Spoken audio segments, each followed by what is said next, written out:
Welcome to conversations. मैं आपका host, आपका दोस्त मुख्तदर खान हूँ।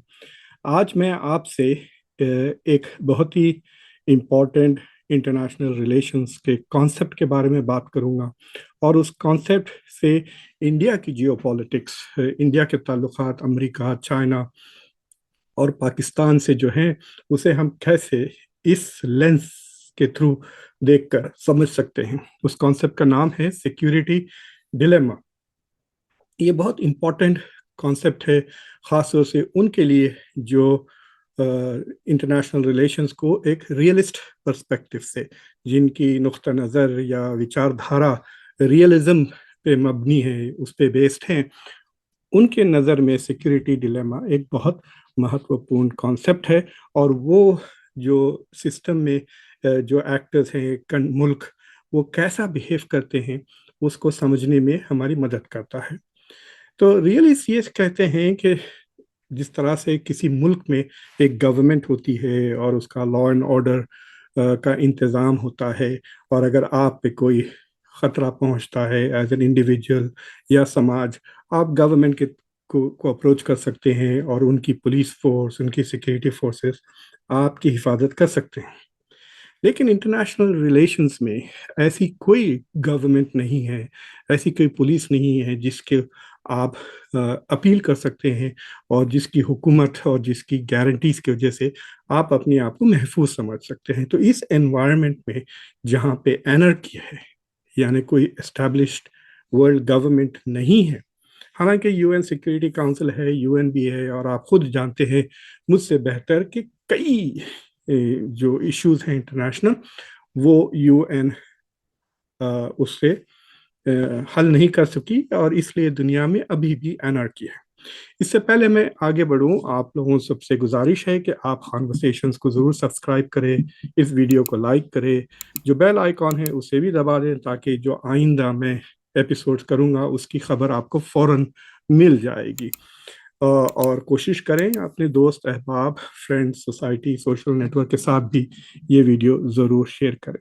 तो उस दुनिया में, उस एनवायरनमेंट में जहाँ पे कोई हायर अथॉरिटी नहीं है, कोई ऐसी गवर्नमेंट नहीं है जो कमज़ोर मुल्कों की मदद कर सकती है या किसी मुल्क को हेल्प कर सकती है जब दूसरे मुल्क उस पर हमला करते हैं, तो उस सूरत हाल में, उस टाइप ऑफ सिस्टम में ये ज़रूरी है कि हर मुल्क सेल्फ हेल्प पे रियलाइज करे, वो अपनी मदद खुद करे, वो अपनी हिफाजत खुद करे, और अपनी सिक्योरिटी को मेंटेन करने के लिए वो फौज, हथियार, टेक्नोलॉजी वगैरह पैदा करता है।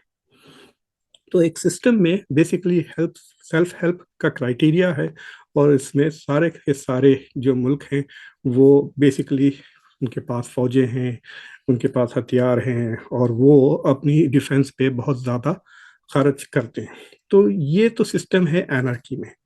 लेकिन रियलिस्ट ये भी कहते हैं कि ये सिस्टम में पीस इसलिए नहीं होता क्योंकि जब भी कोई मुल्क अपनी हिफाजत के लिए एक कदम बढ़ाता है, यानी जब भी कोई मुल्क एक डिफेंसिव स्टेप लेता है फॉरवर्ड, वो डिफेंसिव स्टेप उसके पड़ोसियों के लिए, उसके कंपेटिटर नेशंस के लिए और दूसरे मुल्कों के लिए एक तरह से ऑफेंसिव स्टेप हो जाती है।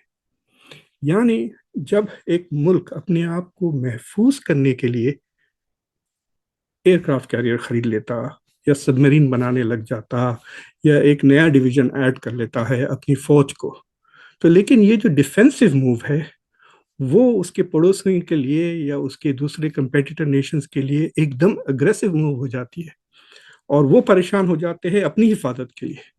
वो कहते हैं ये मुल्क अब नए हथियार हासिल करके इसका क्या करेगा, हम पे हमला करेगा।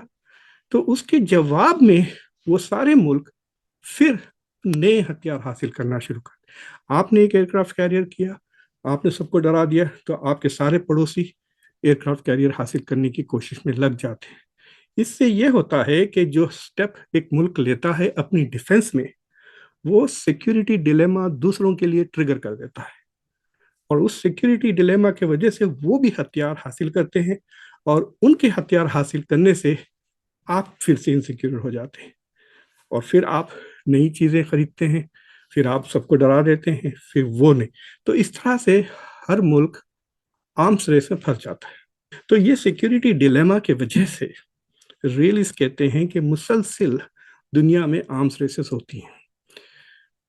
तो लिबरल्स ऑफ कोर्स इसके खिलाफ ये कहते हैं, ये देखिए अगर आपका पड़ोसी कुछ हथियार वगैरह बढ़ाने जा रहा है तो उसके साथ कम्युनिकेशंस इस्टेब्लिश करिए, डिप्लोमेटिक ताल्लुकात इस्टेब्लिश करिए, ट्रेड रिलेशंस इस्टेब्लिश करिए कि आप उनसे बातें करें ताकि उसको पता चले कि ना उनको आपसे कोई खतरा है ना आपको उनसे कोई खतरा है। तो कम्युनिकेशन से ये सिक्योरिटी डिलेमा रिजॉल्व हो सकता है। दूसरी चीज़ ये है कि आप हथियार हासिल करने के बजाय दूसरे मुल्कों के साथ आप अलायंसेस बना लें ताकि आप भी महफूज हो लेकिन आप थ्रेटन ना करें। लेकिन अलायंस का भी वही असर होता है जिस तरह से हथियार का होता है। यानी जब रशिया को पता चला कि नेटो में यूक्रेन शामिल हो जाएगा तो रशिया डर गया और बेसिकली उसने हमला कर दिया यूक्रेन पे, क्योंकि वो नहीं चाहता कि नेटो इतना करीब आ जाए रशिया के। तो इस तरह से सिक्योरिटी डिलेमा, जब यूक्रेन अपने आप को महफूज करने के लिए नेटो के करीब गया, खासतौर से क्राइमिया के कैप्चर के बाद 2014 में, क्योंकि रशिया की 2014 की जो जियो पॉलिटिक्स थे उससे इनसिक्योर होकर यूक्रेन तेजी से वेस्ट की तरफ बढ़ने लगा। लेकिन वो जितना तेजी से वेस्ट की तरफ बढ़ने लगा उतना वो फोर्स कर दिया रशिया को उस पर हमला करने के लिए। तो ये बहुत ही सीधा साधा एग्जाम्पल है कि सिक्योरिटी डिलेमा कैसा काम करता है। तो अब दूसरा सवाल ये उठता है और इंडिया के ताल्लुक से ये कैसा मतलब how does this manifest Indian geopolitics में, ये इंडियन जियोपॉलिटिक्स में किस तरह से एक्टिवेट हुआ है। 1947 से लेके आप कह सकते हैं कि 2014-15 या 2010 तक या उससे थोड़ा पहले 2005 तक, जब अमेरिका और इंडिया के बीच में ताल्लुकात बेहतर होने लगे, जब तक इंडिया और पाकिस्तान खुद सिक्योरिटी डिलेमा में फंसे हुए थे। पाकिस्तान नए हथियार हासिल करता, इंडिया नए हासिल करता, उनके बीच में वैसे भी 4 जंगें हो चुकी हैं। तो इसके वजह से दोनों मुल्क के बीच में एक किस्म से आर्म्स रेस रही है। पाकिस्तान F-16 हासिल करता है, इंडिया जाकर MiG-29 हासिल करता है, रफाल हासिल करता है और फ्रांस से मिराज वगैरह भी हासिल किया। तो बैलेंस करने के लिए पाकिस्तान की कैपेबिलिटीज, इंडिया 1974 में न्यूक्लियर कैपेबल हो जाता है। न्यूक्लियर वेपन्स तो नहीं बनाता लेकिन न्यूक्लियर टेस्ट तो जरूर करता है। उसके बाद से पाकिस्तान बड़ी तेजी से कोशिश करता है कि वो भी न्यूक्लियर हथियार हासिल करे और बाय 1998 दोनों मुल्क न्यूक्लियर पावर डिक्लेयर नेशन हो जाते हैं। तो इस तरह से ये दोनों मुल्क के बीच में काफी देर तक आर्म्स रेस चलती रही। लेकिन इंडिया की इकोनॉमी जब बूम होने लगी 1991-92 से, उसके बाद जो गैप है कन्वेंशनल हथियारों का गैप इंडिया और पाकिस्तान में, वो इतना तेजी से बढ़ गया। तो आप सेफली कह सकते हैं कि कोई ऐसा सिक्योरिटी डिलेमा नहीं रहा इन बीच में, क्योंकि पाकिस्तान में अब काबिलियत नहीं रही कि वो इंडिया के साथ compete करे और इंडिया को बैलेंस करे। हालांकि वो पूरी कोशिश करता है इंडिया को बैलेंस करने के लिए। पाकिस्तान ने चाइना के साथ ताल्लुकात बेहतर किए, अमेरिका के साथ तो पहले से ताल्लुकात थे बेहतर, और American technology, Patton tank, Sabre fighters, F-16 उसको मिलते रहे हैं। लेकिन इस कोशिश में पाकिस्तान बेसिकली बैंकरप्ट हो गया है in trying to keep pace with India. लेकिन इस बार इससे हटकर इंडिया अब चाइना के साथ एक किस्म से आर्म्स रेस में फंस गया है। 2020 के गलवान एपिसोड और 2022 के अरुणाचल प्रदेश के साथ में जो चाइना ने बॉर्डर इंकर्शंस किए हैं, उसके बाद से इंडिया अब तेजी से हथियार, ऑलरेडी इंडिया दुनिया का शायद तीसरा बड़ा बजट है डिफेंस का अमेरिका और चाइना के बाद। लेकिन इंडिया और चाइना के बीच में काफ़ी फ़र्क है in terms of budget. India का कुछ $80 बिलियन के करीब है, चाइना का $250 बिलियन है। लेकिन अब इंडिया एक किस्म से आर्म्स रेस में फंस गया है, क्योंकि इंडिया जेन्युइनली फील करता है कि चाइना उसकी सिक्योरिटी को थ्रेटन करता है।